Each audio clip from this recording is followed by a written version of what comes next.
வணக்கம். சிறப்பு நேர்காணலுக்கு வரவேற்கிறோம். நிகழ்ச்சியின் இன்றைய சிறப்பு விருந்தினர் ஓய்வு பெற்ற IAS அதிகாரி திரு பாலச்சந்திரன் அவர்கள். வணக்கம். வணக்கம் கார்த்திக். வணக்கம். தொகுதி மறுவரையறை குறித்து மத்திய அரசுக்கும் மாநில அரசுக்கும் இடையேயான மோதல் தொடங்கியிருக்கு. தொகுதி மறுவரையறைனா என்ன, எப்பெல்லாம் பண்ணுவாங்க, யார் பண்ணுவாங்க, இப்போ செய்ய வேண்டிய அவசியம் என்ன? ஒவ்வொரு சென்சஸ், பாப்புலேஷன் சென்சஸ் முடிச்சதுக்கு அப்புறமும் தொகுதிகள் ஜனத்தொகையின் அடிப்படையில் தான் இருக்கணும் அப்படிங்கிறது ஒரு பேசிக் பிரின்சிபிள். அப்போது 51, 61, 71 சென்சஸ் முடிஞ்சது. என்ன நடந்ததுன்னா, தமிழ்நாடுக்கு 41 பார்லிமெண்ட்ரி கான்ஸ்டியூன்சி இருந்தது, லோக்சபா கான்ஸ்டியூன்சி.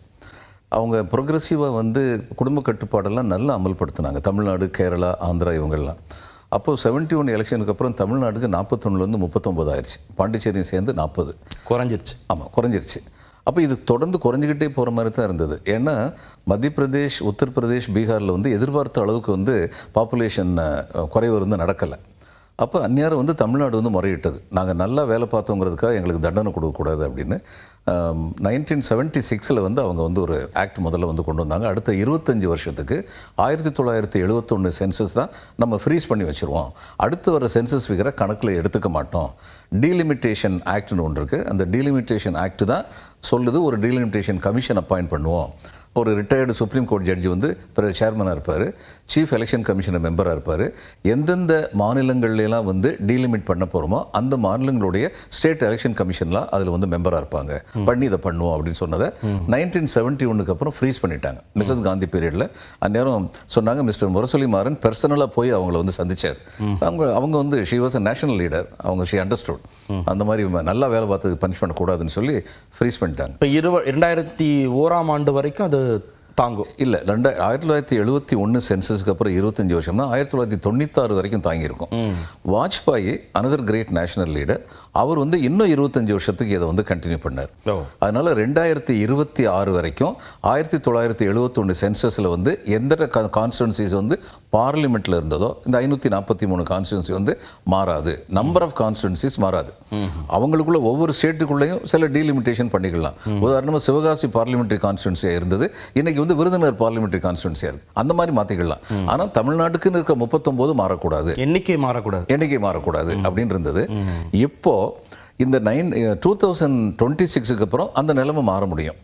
மறுபடியும் பாப்புலேஷன் கவுண்டிங்கை வச்சு அந்த அடிப்படையில் சீட்ஸை இப்போ மாற்றினாங்கன்னா என்ன ஆகும் அப்படின்னா, தமிழ்நாடு, கேரளா, ஆந்திரா இவங்களுக்கெல்லாம் என்ன பயம்னா, நமக்கு உள்ள சீட் இன்னும் குறையலாம். 543ங்கிறது அப்படி வச்சிருக்க முடியாது. இவங்க பார்லிமெண்ட் புது பில்டிங் கட்டும் போதே 830 பேருக்கும் என்னமோ மெம்பர் கொண்டு வந்ததே 848 அந்த அடிப்படையில் தான் கொண்டு வந்தாங்க. அது நியாயமும் கூட. இது ஒரு பக்கம். இன்னொரு பக்கம் அநியாயம் என்ன நடக்கும்னா, அப்போ நான் நல்லா வேலை செஞ்சதுனால என்னுடைய ஸ்ட்ரென்த் குறைஞ்சிருச்சுன்னா, நம்பர் ஆஃப் எம்பிஸ் குறைச்சினாங்கன்னா பார்லிமெண்ட்டில் என்னுடைய வாய்ஸ், என்னுடைய ஸ்ட்ரென்த் குறைஞ்சிரும் அப்படிங்கிறது இவங்களுடைய சரியான நேச்சுரலான நியாயமான கம்ப்ளைண்ட். அந்த மக்கள் தொகை கட்டுப்பாடில் ஒரு கிளாரிஃபிகேஷன் நீங்கள் கொடுத்தீங்கன்னா சரியாக இருக்கும். தென் மாநிலங்கள், குறிப்பாக தமிழ்நாடு போன்ற மாநிலங்கள் அதை சின்சியராக மத்திய அரசுடைய உத்தரவை பின்பற்றினதும், வட மாநிலங்கள் அந்தளவுக்கு பின்பற்றாமல் போனதுக்கும் என்ன அடிப்படை காரணம்? Illiteracy, poverty, unawareness of societal strength, இது மாதிரிலாம் காரணமாக சொல்லலாம். உலகத்தில் 1000 கர்ப்பம் அடையும் தகுதி உடைய 1000 பெண்களில் 21 பெண்கள் மட்டும் கர்ப்பம் அடைந்தாங்கன்னா ஒரு வருஷத்தில் அந்த நாட்டுடைய பாப்புலேஷன் ஸ்டேபிளாக இருக்கும். 21. இப்போ வட மாநிலங்களும் செய்யாமல் இல்லை. 1951 57 அவங்களுக்கு 6 இருந்தது. இந்த ஃபெர்டிலிட்டி ரேட் 2.1க்கு பதிலாக 6 இருந்தது. அப்போ 1000 பெண்கள்ல இருந்து 60 குழந்தைகள் வந்தாங்க. இப்போ குறைஞ்சிருக்கு, அங்கேயும் குறைஞ்சிருக்கு, 3 வரைக்கும் வந்திருக்காங்க. ஆனால் தமிழ்நாட்டில் 2.1 நேஷனல் ஆவரேஜாக இருக்கணும், இன்னைக்கு 2.2 இருக்குன்னு நினைக்கிறேன். தமிழ்நாடு 1.4, கேரளா 1.5, பீகார் இன்னைக்கு 2020 பீகார் 3 இருந்தது. அப்போ இங்கே பிறக்கிற ஒவ்வொரு குழந்தைக்கும் ஈக்குவலாக பீகாரில் 2 குழந்தைங்க பிறப்பாங்க. அப்போ பாப்புலேஷன் கூட்டிகிட்டு போகும். அப்போ அவங்களுக்கு தான் அதிகமாக கான்ஸ்டியூன்சி சேரும்.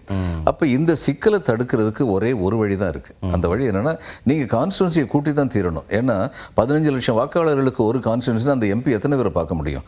அப்போது இந்த 543லேருந்து 848 ஆக்குனீங்கன்னா பண்ண வேண்டியது, நியாயமாக பண்ண வேண்டியது என்னென்னா, ப்ரப்போர்ஷனேட் ரெப்ரசன்டேஷன் விகிதாச்சாரம் 1971 எந்த விகிதாச்சாரம் இருந்ததோ அதே விகிதாச்சாரப்படி இன்னைக்கு வந்து சீட்ஸை வந்து கொடுக்கணும். அதனால என்ன ஆகும்னு சொல்கிறேன். யூபிக்கு இன்னைக்கு 80 இருக்குது, அவங்களுக்கு 120 ஆக்குனா இப்போ எல்லாரும் வந்து சில பேர் சொல்கிறாங்க நாங்கள் தமிழ்நாட்டை குறைக்கவே மாட்டோம்னு சொல்கிறாங்க. தமிழ்நாட்டை குறைக்காமல் எங்களுக்கு 40 மட்டும் பாண்டிச்சேரி சேர்த்து அங்கே 80 120 ஆகும்போது எங்களுக்கு 40 இருந்ததுன்னா என்ன ஆகும்? எங்களுடைய வலிமை குறையும். அப்போது ப்ரொபோர்ஷனேட் ரெப்ரசன்டேஷன் ஆஸ் இன் 1971 இந்த ரெண்டுமே முக்கியமான வார்த்தை. வெறுமனே ப்ரொபோர்ஷனேட் ரெப்ரசன்டேஷன் சொன்னால் அது பாப்புலேஷன் குறிச்சிடும். ஆஸ் இன் 1971 அப்படின்னு சொன்னால் தான் நமக்கு பாண்டிச்சேரியை சேர்த்து நமக்கு 40 இருக்கும்போது அவங்களுக்கு 80 இருந்ததுன்னா அவங்களுக்கு 120 ஆச்சுன்னா நமக்கு 60 கொடுக்கணும். அப்போ இது எப்படி கொடுப்பாங்க? அவங்களுக்கு வந்து பெர் கான்ஸ்டுவன்சி வாக்காளர்கள் எண்ணிக்கை அதிகமாக இருக்கும். உதாரணமாக ஒன்று சொன்னாங்க, தமிழ்நாட்டில் வந்து 15 லட்சம் வாக்காளர்கள் இருக்காங்க ஒரு பார்லிமெண்ட்ரி கான்ஸ்டுவன்சிக்கு, யூபியில் வந்து 18 லட்சம் பேர் இருக்காங்கன்னு சொன்னாங்க. இப்போ இந்த 15 லட்சம் பேருக்குன்னு கிரைட்டீரியா கொண்டு வராங்கன்னு வைங்க, நம்ம 40 அப்படி இருக்கும், எந்த ஆபத்தும் இல்லாமல். ஆனால் அங்கே 80 கான்ஸ்டுவன்சியில் ஒரு கான்ஸ்டுவன்சிக்கு 3 லட்சம் பேர் அதிகமாக இருந்தால் 240 லட்சம் பேர் வந்து அங்கே அதிகமாக போயிடறாங்க. அந்த 240 லட்சம் 15ஆல் நீங்கள் ஒருத்தர் பழுத்து பார்த்தீங்கன்னா 16 கான்ஸ்டுவன்சி அவங்களுக்கு அதிகமாக கிடைக்கும், கூட போகும். அப்ப நீங்க 40ல இருப்பீங்க, அவங்க 96ல இருப்பாங்க. இந்த இது தவிர்க்கப்படணும்னா இதுக்கு ஒரே வழி, நல்லா வேலை பார்த்தவங்களை தண்டிக்கவும் கூடாது, அதே சமயம் பார்லிமெண்ட்ரி கான்ஸ்டுவன்சி எண்ணிக்கையை கூட்டணும். பாப்புலேஷன் அதிகமாக போயிருக்கு அப்படின்னா நான் சொன்ன மாதிரி proportionate representation as it existed in 1971 அதை பண்ணிட்டாங்கன்னா நமக்கு வந்து அந்நேரம் என்ன ஆகுனா 11 லட்சத்துக்கு ஒரு எம்பி இருக்கலாம் நமக்கு வந்து. இதுல எனக்கு ஒரு கிளாரிஃபிகேஷன், 1971ஆம் ஆண்டு மக்கள் தொகை கணக்கெடுப்பு அடிப்படையில் பண்ணணும்னா அந்த நம்பர் அப்படியே தானே இருக்கும்? இல்ல, அந்த அந்த ஜனத்தொகை அடிப்படையில் சொல்ல, அந்த ஜனத்தொகை அடிப்படையில் வந்து எம்பிஸ் இருந்தாங்கல்ல, ஒரு ரேஷியோ இருந்தது. அந்த ரேஷியோ என்ன? உத்தரப்பிரதேசுக்கு வந்து முதல்ல உத்தரப்பிரதேசம் 88 இருந்தது, உத்தரகண்ட் போனதுக்கு அப்புறம் 80 இருக்கு. உத்தரப்பிரதேசுக்கு இன்னைக்கு 80 இருக்கும்போது 1971 சென்சஸ் படி தமிழ்நாட்டுக்கு வந்து 40 இருந்தது. நான் சொல்றது, நீங்க இன்னைக்கு வந்து சென்சஸ் ஃபிகர் உங்களுக்கு கூடுது. சென்சஸ் ஃபிகர் கூடும்போது பாப்புலேஷனை மட்டும் வச்சு பார்த்தீங்கன்னா இப்ப 1971 ஃப்ரீசிங் வைக்காம இருந்திருந்தாங்கன்னா இந்த 50 வருஷத்துல ஏற்கனவே நம்ம ரொம்ப கான்ஸ்டிட்யூன்சி லூஸ் பண்ணிருப்போம், இழந்திருப்போம். அப்ப இந்த 1971 வந்து பேஸ் இயரா வைக்கிறது எதுக்குன்னா the proportionate representation, ஒவ்வொரு ஸ்டேட்டுக்கும் எந்த விகிதாச்சாரத்தில் இருக்கு. நமக்கு வந்து 40 இருக்கு, பீகாருக்கு 60 இருக்கு, யூபிக்கு 80 இருக்கு அப்படின்னா அடுத்து திருத்தம் படும் பொழுது இவங்களுக்கு 120 ஆச்சுன்னா பீகாருக்கு வந்து ப்ரொபோர்ஷனேட்லி 90 ஆகலாம், 40 இருக்கிறது வந்து 60 ஆகலாம். அப்படி வச்சா எல்லா ஸ்டேட்டும் ஏற்கனவே இருந்த வலிமை நமக்கு நாடாளுமன்றத்தில் இருக்கு அப்படிங்கிற நம்பிக்கை வரும். இதுல என்ன ஆகும்னா உத்தரப்பிரதேசுக்கு வந்து ஒவ்வொரு 13 லட்சம் பேருக்கும் ஒரு எம்பி இருக்கலாம், தமிழ்நாட்டுக்கு வந்து ஒவ்வொரு 11 லட்சம் பேருக்கோ 10 லட்சம் பேருக்கோ ஒரு எம்பி இருக்கலாம். அதை தவிர்க்க முடியாது, ஏன்னா நல்லா வேலை பார்த்துருக்காங்க. இன்னொன்று, எல்லா மாநிலங்களுமே இந்த மாதிரி செஞ்சுக்கிட்டு தான் இருக்காங்க. நான் சொன்னேன்ல, 6 இருந்தது ஃபெர்டிலிட்டி ரேட் 6 இருந்தது, இன்னைக்கு வட மாநிலங்கள் வந்து 3ங்கிற லெவலுக்கு வந்திருக்கு. இன்னொன்று இன்ட்ரெஸ்டிங்கான விஷயம், உலகத்தில் இன்னைக்கு வந்து 6 பில்லியன் பாப்புலேஷன், 600 கோடி பேர் இருக்காங்க. உலகம் பூராமே ஃபெர்டிலிட்டி ரேட் கீழே விழுந்துக்கிட்டு தான் இருக்கு. இன்னொரு 50 வருஷத்தில் அவங்க எதிர்பார்க்குறாங்க இது 4.5 பில்லியன் ஆயிரும். அது அப்படின்னு சொல்லி பார்த்தா இந்தியாவுடைய பாப்புலேஷன் 140 கோடியிலேருந்து இது 100 கோடி 90 கோடின்னு போயிடும். சைனாவிலையும் அதே மாதிரி போயிடும்.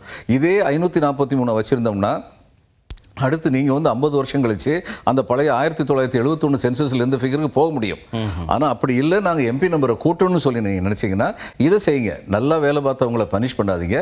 ஏற்கனவே வந்து பாப்புலேஷன் வந்து கொஞ்சம் அதிகமாக இருக்கவங்ககிட்ட நீங்கள் வந்து முடிஞ்ச மட்டும் முயற்சி பண்ணியிருக்கீங்க, உங்களுக்கு இதை கொடுத்துருக்கோம், இன்னும் நீங்கள் பாப்புலேஷனை குறைங்க அப்படின்னு சொல்கிறது தான் சரியான வழியாக. அப்போ நம்ம நாடாளுமன்ற தொகுதிகள் எண்ணிக்கையும் நமக்கு கணிசமாக கூட வாய்ப்பும் இருக்குது. புதிய நாடாளுமன்ற தொகுதிகள் கிடைக்கவும் நமக்கு வாய்ப்பு இருக்கு. இந்த ஃபார்முலா ஃபாலோ பண்ணா குறைந்த மக்கள் தொகையை கண்காணிக்கக்கூடிய அளவுக்கு எம்பிக்கான வாய்ப்பும் கிடைச்சோம். ஓகே, இந்த ஃபார்முலாவை ஒர்க் அவுட் பண்ணுறதுல மத்திய அரசுக்கு என்ன சிக்கல்ங்கிறதான் ஒரு கேள்வி. ஆனால் அதுக்கு முன்பு மத்திய அமைச்சர் அமித்ஷா வந்து தமிழ்நாட்டுக்கு எந்த பாதிப்பும் இல்லைன்னு சொல்கிறாரு. ஆனால் தமிழ்நாட்டு தலைவர்கள், முதல்வர் உட்பட, திரு ராமதாஸ் உட்பட அதை ஏற்றுக்க தயாராக இல்லையே. இதில் என்ன கான்ட்ரவர்சி இருக்கு? ஏன்னா அவர் என்ன சொல்றாரு, ப்ரொபோர்ஷனேட் விகிதாச்சார முறைப்படி தமிழகத்திற்கு பாதிப்பு ஏற்படாதுங்கிறாரு. இப்போ விகிதாச்சார முறைப்படின்னு மட்டும் நிப்பாட்டும் போது பாப்புலேஷன் விகிதாச்சாரத்தை மட்டும் கணக்கில் எடுத்தா தமிழ்நாட்டுக்கு 40 கொடுத்துட்டு அவங்களுக்கு 120 கொடுத்துடலாமே. அப்போ இவங்ககிட்ட சொல்லுவாங்க உங்களுக்கு நாங்கள் பாதிப்பு ஏற்படுத்தலைன்னு சொல்லுவாங்க. குறையாது தானே. அதனால தான் சொல்கிறேன், விகிதாச்சார முறை 1971 எந்த விகிதாச்சாரம் இருந்ததோ அதே விகிதாச்சாரம் இன்று கொடுக்கப்பட வேண்டும். அது ஒன்று தான் நியாயமான தீர்வு. தமிழ்நாட்டு தலைவர்கள் அச்சப்படுறாங்கல்ல, ராஜஸ்தான், பீகார், மத்திய பிரதேசம், உத்தரப்பிரதேசம், இந்த மாநிலங்களில் இருக்கக்கூடிய நாடாளுமன்ற தொகுதிகளில் வச்சே அவங்க ஆட்சி அமைச்சிட முடியும், தென் மாநிலங்களை பொருட்டே பண்ண வேண்டியதில்லைங்கிறது நடந்துருமா? இன்றைக்கும் அதுதான் நிலைமை. நம்மளை அப்படியே புறக்கணிச்சிட்டு கூட அவங்க எதிர்பார்த்த அளவுக்கு அவங்களுக்கு வலிமை கிடைச்சிருச்சுன்னா வட மாநிலங்கள் மேற்கு மாநிலங்களை மட்டும் வச்சு அவங்களால வந்து ஆட்சி அமைக்க முடியும். ஆனால் அவங்க நம்முடைய பயம் இருக்கே, நம்முடைய தலைவர்கள் சொல்கிறாங்களே, அந்த பயம் நடந்துருச்சுன்னா, உண்மையாயிருச்சுன்னா, நமக்கு 40, யூபிக்கு 120, இவங்களுக்கு 100, பீகாருக்கு 100 இப்படியெல்லாம் போயிருச்சுன்னா we will be rendered totally ineffective. அந்நேரம் வந்து அங்கே ஓரளவு மெஜாரிட்டி வந்தாலே போதும். அந்த வட இந்திய மாநிலங்களில் ஓரளவு மெஜாரிட்டி வந்தாலே அனைத்து இந்திய அளவில் மெஜாரிட்டி கிடைச்சிரும் அவங்களுக்கு. அந்த the southern states can be completely relegated to the back. அந்த மாதிரி ஆயிரும். இப்போ 1971 சென்சஸை நீங்கள் அளவுகோலாக வச்சு செய்யுங்க, எங்களுக்கு ஒன்றும் மாற்று கருத்து இல்லைன்னா பிரதமருக்கு எழுதின கடிதத்தில் முதல்வர் திரு ஸ்டாலின் குறிப்பிடுறாரு. அந்த ஃபார்முலாவுக்கு போனாங்கன்னா சரியாக இருக்கும். அது அந்த ஃபார்முலாவுக்கு போனால் ஒரு காலத்தில் ராஜாஜி சொன்னார், உத்தரப்பிரதேசத்துக்கு மாதிரி தக்கின் பிரதேசம் கொண்டு வாங்கன்னு சொல்லி சொன்னார். இந்த 4 மாநிலங்களும் வந்து ஒரே மாநிலமாக இருந்திருந்தா ரொம்ப பலத்தோடு இருந்திருப்பாங்க. இன்ஃபேக்ட் காவேரி பிரச்சனை கூட அந்நியாரம் இன்னும் எளிதாக தீர்ந்திருக்கும். ஏன்னா இங்கே ஒரு தக்கின் பிரதேசம் ஒரு மாநிலம் இருந்திருந்ததுன்னா யார் ஆட்சி அமைக்கிறாங்களோ அவங்களுக்கு கர்நாடகா சைட்லேருந்து எம்எல்ஏ இருப்பாங்க, தமிழ்நாடு சைட்லேருந்து எம்எல்ஏ இருப்பாங்க. 2 பேரும் அட்ஜஸ்ட் பண்ணிட்டு போக வேண்டிய கட்டாயம் இருந்திருக்கும். அது நடக்கலைங்கிறது ஒரு பக்கம். இன்னைக்கு செய்ய வேண்டியது என்னென்னா, ஏற்கனவே இருந்ததையாவது எங்களுக்கு உறுதிப்படுத்துங்க அப்படின்னு கேட்குறாங்க. இது ரொம்ப நியாயமான கோரிக்கை. ஆனால் கர்நாடகா அது குறித்து பேசியிருக்கு. சித்தராமையா திரு அமித்ஷாவுடைய ஸ்டேட்மெண்ட்டை ஏற்றுக்க தயாராக இல்லை. ஆனால் மற்ற மாநிலங்கள்கிட்ட இருந்து இந்த எதிர்ப்பு குரல் அவ்வளோ வலுவாக வந்திருக்கா? சந்திரபாபு நாயுடு பேசினார். இவர் பேசுவான கொஞ்சம் வேறு மாதிரி பேசினார். அதிகமாக பிள்ளை பெற்றுங்கன்னு சொல்லி சொன்னார். அவர் வந்து இப்படி நம்ம வந்து குறைஞ்சிக்கிட்டே போகிறோம்னு சொல்லி சொன்னார். It comes to the same thing. பிஆர்எஸ்ல வந்து இவங்க ராமராவ் பேசியிருக்கார். பிஆர்எஸ் ஃபவுண்டருடைய பையன் ராமராவ் வந்து அமைச்சராக வந்தார் இதுக்கு முன்னாடி. அவர் பேசியிருக்காரு.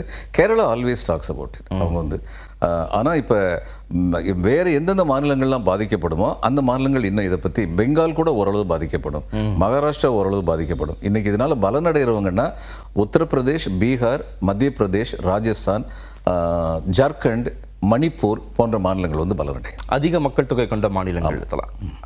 இப்போ தென் மாநிலங்களில் வந்து எந்தெந்த மாநிலங்களுக்கான நாடாளுமன்ற உறுப்பினர்கள் எண்ணிக்கை கணிசமாக குறைய வாய்ப்பு இருக்கு?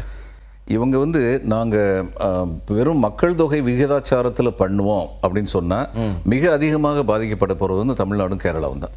தமிழ்நாடு, கேரளா அவங்க தான் ரொம்ப சக்ஸஸ்ஃபுல்லாக, எல்லாருமே நல்லா பண்ணியிருக்காங்க. ரொம்ப சக்ஸஸ்ஃபுல்லாக பண்ணது இவங்க 2 பேர் தான் பண்ணியிருக்காங்க. இவங்க 1.4 இருக்காங்க இன்னைக்கு ஃபெர்டிலிட்டி ரேட்டு. இது கேரளா வந்து 1.5 இருக்காங்க. மற்றவங்க அதை விட 1.6 இது மாதிரி இருக்கலாம். இதில் நாடாளுமன்ற தொகுதிகளில் மட்டும்தான் இந்த பிரச்சனை வருமா? சட்டமன்ற தொகுதிகளில் இந்த பிரச்சனைகள் வந்துடாதா? இல்லை, சட்டமன்ற தொகுதியிலையும் ஒரு பாலிசி டெசிஷன் எடுத்தாங்கன்னா, உதாரணமாக 67 வந்து டிஎம்கே ஜெயிச்ச போது டோட்டல் கான்ஸ்டிடுவன்சி வந்து 234 கிடையாது. ஆமாம், அதுக்கப்புறம் தான் இவங்க ஏற்றினாங்க. அதை பற்றி யாரும் வந்து கவலைப்பட போறது இல்லை. எப்போ கவலைப்படுவாங்கன்னா, நார்தர்ன் தமிழ்நாட்டில் வந்து பாப்புலேஷன் ஜாஸ்தியாக இருக்குது, சதர்ன் தமிழ்நாட்டில் கம்மியாக இருக்குன்னு ஒரு நிலைமை வருதுன்னு வைங்க. அப்போ நார்தர்ன் தமிழ்நாட்டில் வந்து பொலிட்டிக்கலி பவர்ஃபுல்லானவங்க நீங்கள் வந்து அதிகமாக கான்ஸ்டிடுவன்சி கொடுங்கன்னு கேட்பாங்க. அந்நியாரம் பிரச்சனை வர்றதுக்கு வாய்ப்பு இருக்குது. மற்றபடி விதின் தமிழ்நாடு கான்ஸ்டிடுவன்சி கூட்டினாங்கன்னா அல்லது விதின் கர்நாடகா கூட்டினாங்கன்னா ரொம்ப பெரிய எதிர்ப்பு அதுக்கு இருக்குது. ஓகே, இல்லை நாடாளுமன்ற தொகுதி உறுப்பினர்கள் கூடுறதுங்கிறது மத்தியில் ஆட்சி பொறுப்புக்கான அந்த ஃபார்மேஷனை டிஸ்டர்ப் பண்ணுதுன்னு தான் இவங்க குரல் கொடுக்குறாங்க. இதே சட்டமன்ற உறுப்பினர்கள் எண்ணிக்கைன்னு பிரச்சனை வருகிற போது அது மாநிலங்களவை உறுப்பினர்கள் பதவிக்கான இல்லை ஃபார்முலாவில் எந்த விதமான டிஸ்டர்பன்ஸும் வந்துடாதா? இல்லை, 1971 சென்சஸ் சொல்லும்போது என்ன சொன்னாங்க, நீங்கள் வந்து ராஜ்யசபாவில் வந்து இன்னைக்கு என்ன ஸ்ட்ரென்த் இருக்கோ அதே ஸ்ட்ரென்த் தான் இருக்கும். அதாவது நான் சொன்னேன் இல்லை, ஸ்டேட் அசம்பிளி, தமிழ்நாடு அசம்பிளியில் வந்து நம்பர் கூடுச்சு. ஆனால் ராஜ்யசபாவில் வந்து ஸ்டேட் இது தமிழ்நாட்டுக்கு என்ன ரெப்ரசன்டேஷன் இருந்ததோ அதை தான் வச்சிருப்போம்னு சொல்லி அதில் மாற்றம் கிடையாது. அதில் மாற்றம் இல்லை.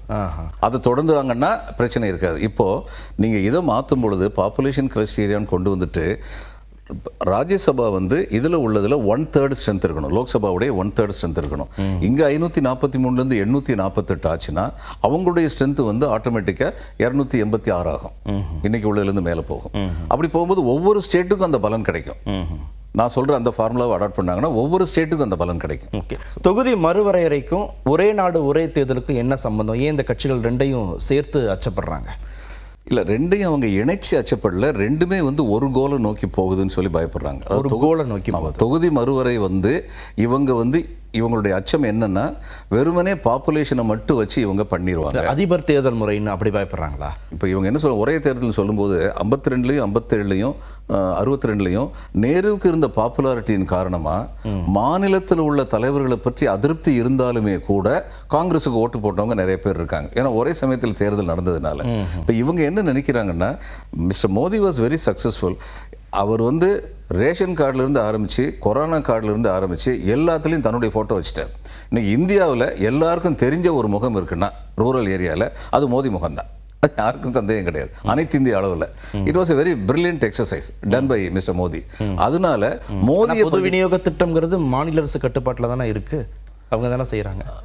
இல்லை, அவங்களுடைய பொது விநியோக திட்டம் அவங்க மத்திய அரசோட அது தவிர மத்திய அரசு என்னெல்லாம் பண்ணுதோ அதில் எல்லாத்துலேயுமே வந்து அவர் மோடி வந்து குஜராத் முதல்வராக இருந்தபோது நான் இதில் இஸ்ரோவில் இருந்தேன். எங்களுக்கு ஒரு 80 ஏக்கர் நிலம் வேணும்னு அவர்கிட்ட கேட்குறது போனேன். போனபோது நான் கேட்டேன், நீங்கள் அது இந்த பணம் இதுக்கு வாங்காமல் விட்டுடலாமே, ஏன்னா இது வந்து இஸ்ரோ வந்து இந்தியாவுக்கு சொந்தமானதானே. அவர் அந்நேரம் கேட்ட கேள்வி, அப்போ நீங்கள் வந்து அதில் பில் போர்டில் மாட்டி இதில் வந்து இனாமா கொடுத்தார் குஜராத் முதல்வர், நீங்கள் எழுதுவீங்களா?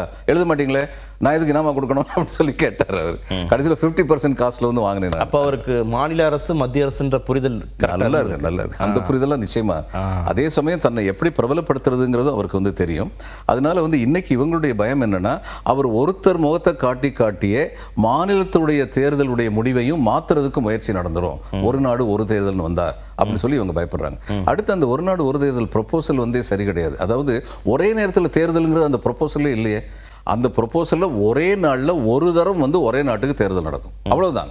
அதுக்கப்புறம் ஏதாவது ஒரு அசம்பிளி வந்து ரூலிங் பார்ட்டி ஸ்ட்ரென்த் போயிருச்சு, அந்த அசம்பிளியை டிசால்வ் பண்ணணும்னா மறுபடியும் தேர்தல் நடத்தி தான் தீரணும். ஆனால் அந்நேரம் என்ன சொல்கிறாங்க, இப்போ வந்து 2024 வந்து ஒரு ஸ்டேட் அசம்பிளி இருக்குது, அவங்க 2 வருஷத்தில் வந்து போயிட்டாங்கன்னா 2026 2031 வரைக்கும் அவங்களுக்கு ஆயுள் இருக்கும். இவங்க அதை மாற்றி 2029 வரைக்கும் வச்சுக்கோங்கன்னு சொல்கிறாங்க. அது வந்து it is against the popular mandate. நான் state assemblies are also autonomous. அவங்களுக்கும் வந்து ஒரு இறையாண்மை இருக்கு. அந்த இறையாண்மையை குலைக்கிற மாதிரியான முயற்சி. 2029 தான் மீண்டும் நாடாளுமன்ற தேர்தல் நடக்குது.